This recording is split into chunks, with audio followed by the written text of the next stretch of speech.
সুইজারল্যান্ডের মাটিতে গরুর লড়াই। দেশটির ভ্যালাই ক্যান্টনে অনুষ্ঠিত হয়েছে ঐতিহ্যবাহী কুইন্স ফাইট প্রতিযোগিতা। এতে অংশ নেয় হেরেন্স জাতের গরু, যারা স্বভাবগতভাবেই লড়াকু হিসেবে পরিচিত। প্রতিযোগিতায় দুটি গরু মুখোমুখি দাঁড়িয়ে শিং ঠেকিয়ে একে অপরকে পেছনে ঠেলে দেওয়ার চেষ্টা করে। কোনো একটি গরু সরে গেলে অন্যটি বিজয়ী হয়।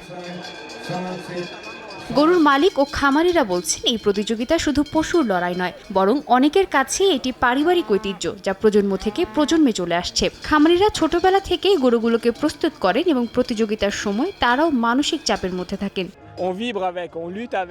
আমরা ছোটবেলা থেকে গরুগুলোর যত্ন নেই, তাদের প্রস্তুত করি। যখন তারা লড়াই করে তখন মনে হয় আমরা তাদের সঙ্গে লড়ছি। প্রতিযোগিতা শেষে আমরা গরুগুলোর মতোই ক্লান্ত হয়ে পড়ি, কখনো কখনো আরও বেশি।